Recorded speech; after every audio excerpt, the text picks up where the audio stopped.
Hello and welcome to another Retro Crazy. This one's quite close to my own heart. The Amiga 1200 by Commodore.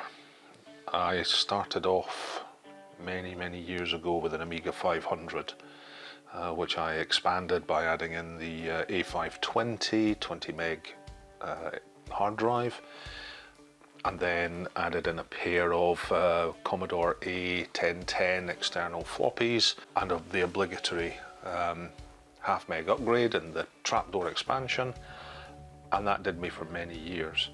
And then they brought out this, so my 500 went and I bought one of these, and one of the standard upgrades at the time was to fit in a 2.5 inch ID hard drive, which sat somewhere in here from what I can remember, and it sat internally. It was one of the hacks that they did where you would just connect the cable and wrap the drive. I think on mine it was wrapped in vinyl which had been torn out of a ring binder, so that's how all that worked, and that expanded the standard 20 meg. I think you could actually get this 20, 40 or 60 meg, or with no hard drive as default, and that expanded it up greatly. This one I was lucky enough to pick off Gumtree. I've spoken about that before. It's a UK selling site. I got this boxed with the power supply, the external drive, a whole host of different games, hundreds of discs, mostly public domain, 3 controllers, the usual stuff that you expect, and it cost me a couple of £100. Current exchange is what, going to be 230, 240 US dollars. And now it's time to actually get this to run and work, and it's going to take a little bit. You can see just from the keyboard there is a nice band of keys that seem to be a different colour. It's certainly not clean by any manner of means. There's a little bit of damage up here. Something's obviously struck it. But on the nice plus side, that security sticker is intact. It's been pressed and it's got a little bit of damage, but it's never been punctured. So by the looks of it, I'm going to be the first one in here. It is going to need some feet, so I'll need to get those ordered up. So what we'll be doing is we'll be opening this on this episode and fitting these. These are from a company called retrobranch.com, and it's a cap kit. I'll put the cost up here so that you can see. No, I'm not sponsored, so we'll be fitting these.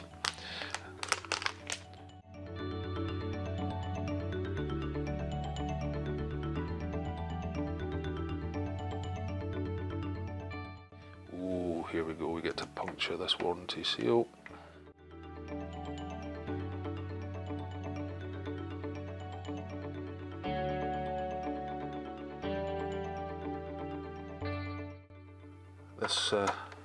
This was my main machine for many a year before I eventually went to the dark side and built my first PC. But I have many fond memories of way too many evenings playing on the Amiga just because you could and because it was fun. Let's have a look in the expansion bay, see if there's anything. No, nothing there except for some lovely dust.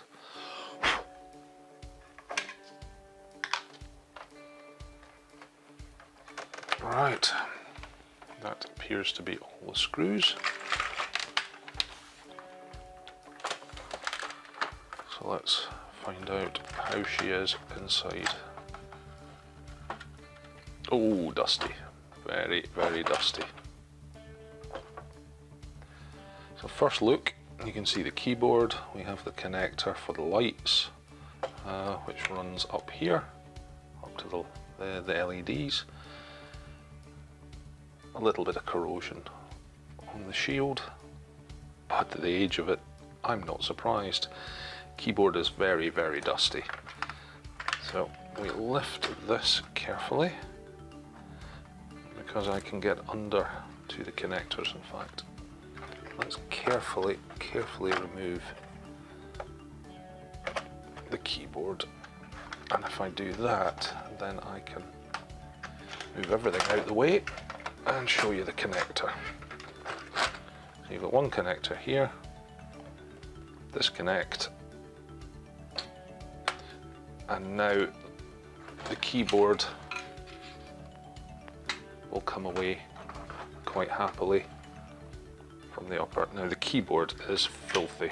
Every single key is going to have to come off. Everything's going to have to be cleaned. But that's a different episode. That's not this one.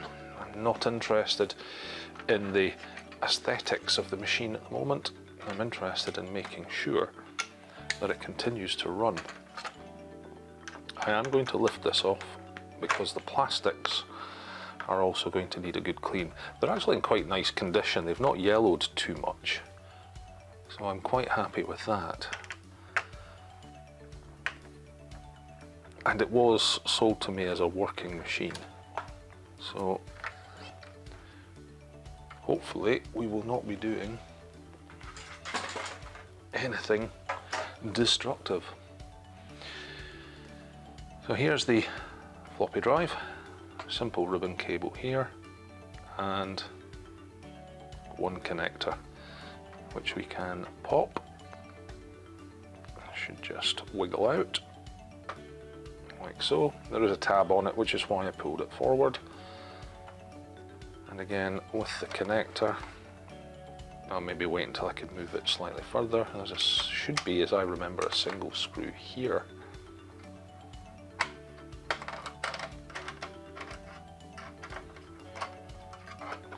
Like so. And then that'll lift, giving you access to the cabling. Much easier when it's straight. And then just gently, very, very gently, side by side, lift it up, and the drive will come out. You can see it's quite dusty, a little bit rusty, lots of lovely dust. This will need a clean as well. So again, we'll just pop this to the side and then hope everything doesn't collapse. And this is where the 2.5 inch hard drive sat. It was in this little caddy connector there. So very, very small, very neat. So I have a single screw here, and then as far as I remember, it's just all these tabs all the way around. Sorry for the screen at the moment, or for the video at the moment, should I say. The colour has gone purely and simply because of the amount of reflection of light. I'm just lifting each one of these up slightly so I can then grab with my fingers. It does help to have nails. If you don't have nails, just something to get underneath the tabs so you can lift up. And I'm thinking maybe somebody has been in, because that tab is bent the opposite way.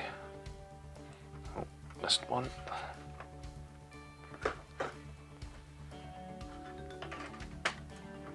So while it did look like it was fully sealed, maybe somebody has been playing.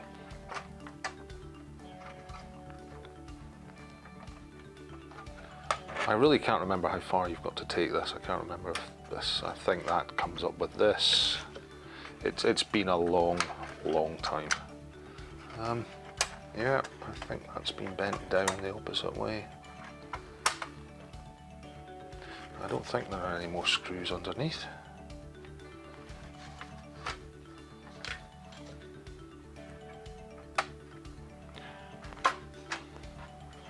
There is a clip on that side, so that has to come off.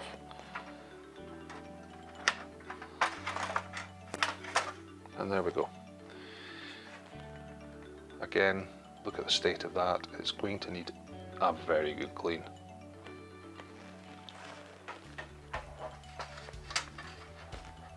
So we're now left with this.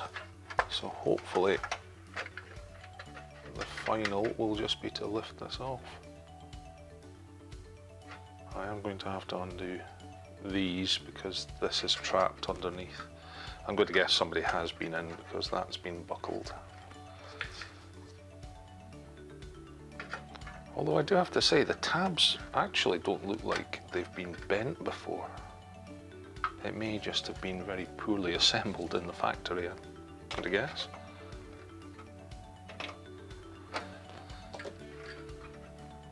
But the big change between the 500 and the 1200 was the AGA chipset, which took the graphics on this machine to another level.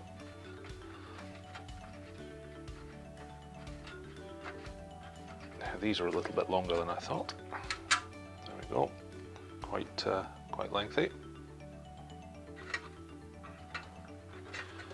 And again, this one does not want to come out.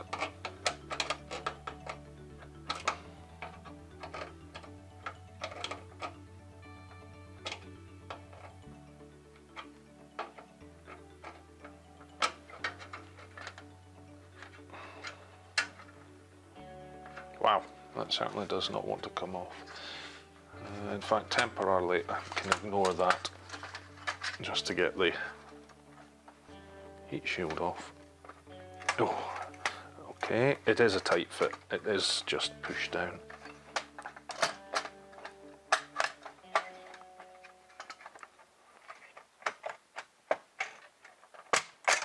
There we go. Just 4 tabs which sit through, ironically, the motherboard.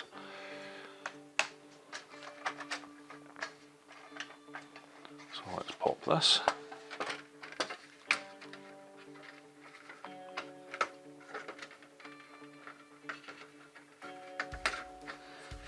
It does not want to come and reveal its secrets. There we go. So there we go. One Commodore Amiga 1200 mainboard in all its glory. In very nice condition, really. There's really nothing there obvious that I can see. Nothing that causes me concern at all. So I'm quite happy about that. What you can see though is standard electrolytic capacitors and our old friendly enemy, all the surface mount tucked away. Oh, some more. Another one at the back. These ones are going to be a pain. They're right next to the connector. I don't want to damage the connector, but we'll see. We'll see what happens. I was considering using hot air for the first time. For some of them I can do that, for others I can't. Okay, we have cap failure. I've just spotted something. I don't know if you'll see very well, so I need to zoom back down.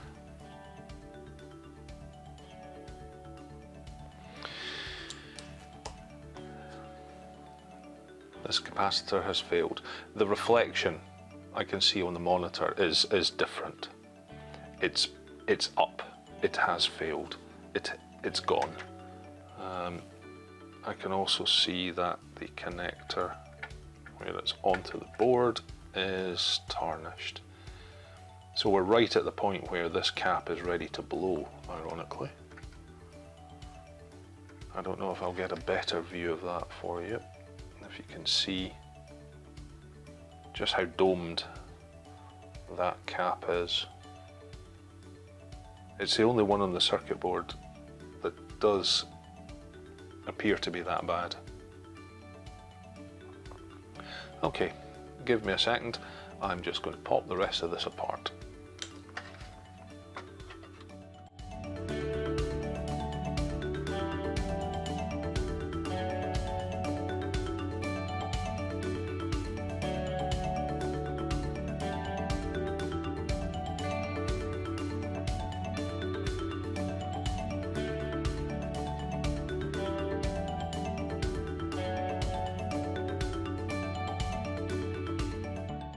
And there we go, one Commodore Amiga A1200 motherboard, and we've still got all the original stickers, ROM tests and assembly and all the usual with the original stickers. Always nice to see. So before we do anything, I'm just going to give this a little bit of a clean up.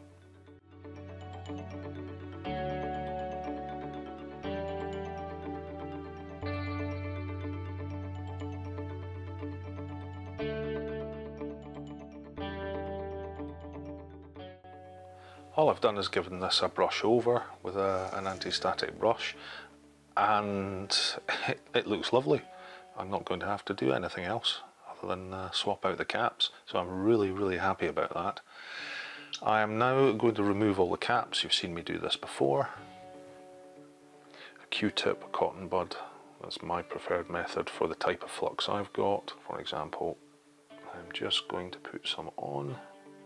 When I heat it, the flux will run, allow the solder to flow a bit better, and I'm just going to put a little bit of pressure on, lift one side, swap over, do the other, and the cap will just pop off.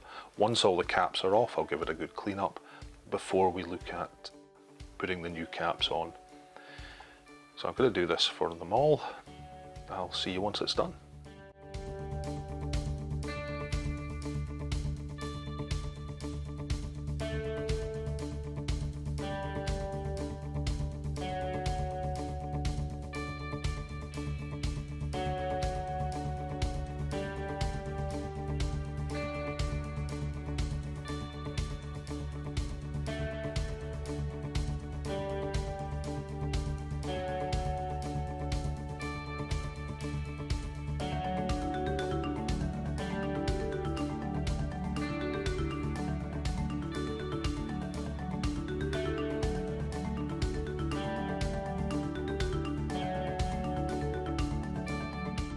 Welcome back. That's all the caps now off the board, and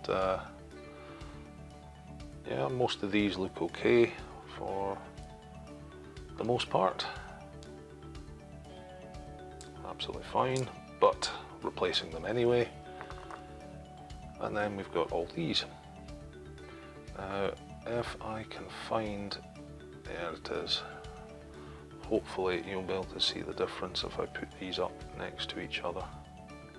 Ignore the text on them. Hopefully we'll be able to focus in. You can clearly see the doming on that one. That one is dead.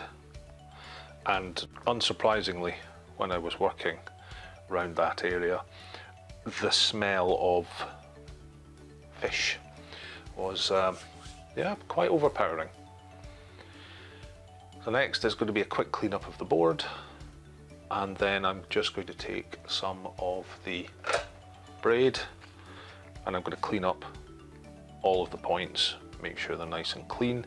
I may break out the desolder gun because some of the through holes, especially this one here, where it's onto a big ground plane, I'm struggling to actually get the solder out of the hole itself. This one is also on a fairly large ground plane on the top, and I struggled with this one as well. So let's give the board a quick clean. The usual isopropyl alcohol and a Q-tip, and let's make sure we've got all of the flux off, ready for cleaning up everything else.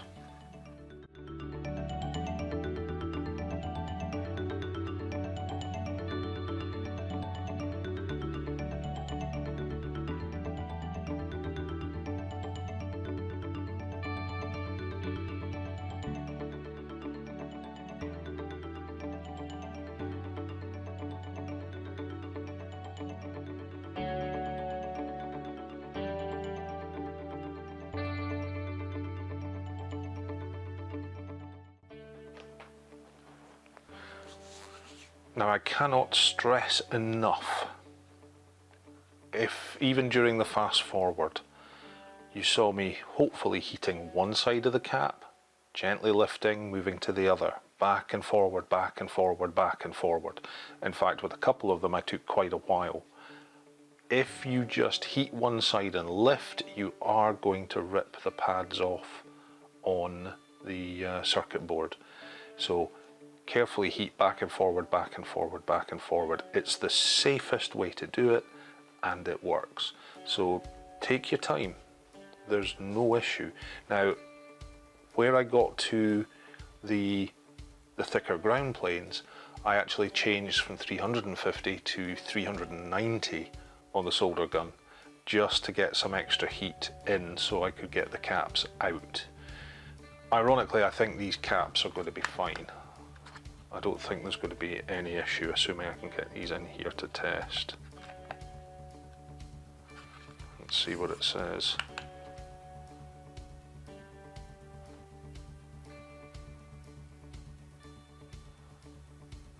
$869, that's low, that should be 1,000. So that one is actually low, even though it looks fine. Let's see what the others say, if we can get them in.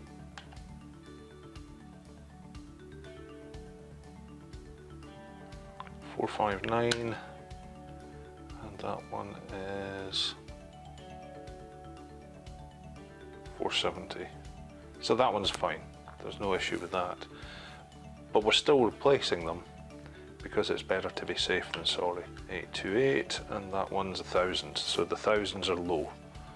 The thousands definitely need replaced. 439. That says 470 again, isn't it? Yep. So probably within tolerance, but not much. Unfortunately, with this particular case, I can't get onto the pressure pads to actually test any of these. So before I can actually start refitting caps, it's now going to be cleaning up all the points, getting ready for the new capacitors.